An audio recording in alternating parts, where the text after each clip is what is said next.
महोदयांना, अध्यक्ष महोदय, मंत्री महोदयांना मला एवढं स्पेसिफिक विचारायचं आहे, मराठी शाळा बंद पडण्यामागं सगळ्यात महत्त्वाचं कारण असेल तर तिथे शिक्षकाची कमतरता आहे.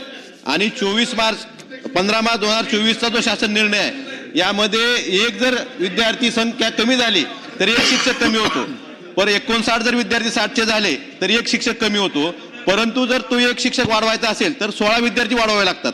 हा जो अन्यायकारक शासन निर्णय आहे, संच मान्यता, त्यामुळे शिक्षक संख्या मिळत नाही आणि शिक्षक नसल्यामुळे, शिक्षकाची तिथं उपलब्धता नसल्यामुळे तिथली पटसंख्या कमी होते आणि मराठी शाळा बंद पडतात.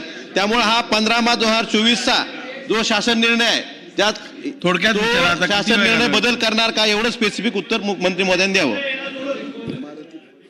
अध्यक्ष महोदय, संच मान्यतेच्या संदर्भामध्ये 15/3/2024चं धोरण त्या ठिकाणी आणण्यात आलेलं आहे आणि त्याप्रमाणे त्याची कारवाई केली जाते. जिथपर्यंत पहिली ते 5वीच्या वर्गाच्या करता त्या परिसरामध्ये जर शाळा नसेल तर निश्चितपणे त्याचा आपण सहानुभूतीपूर्वक विचार करू.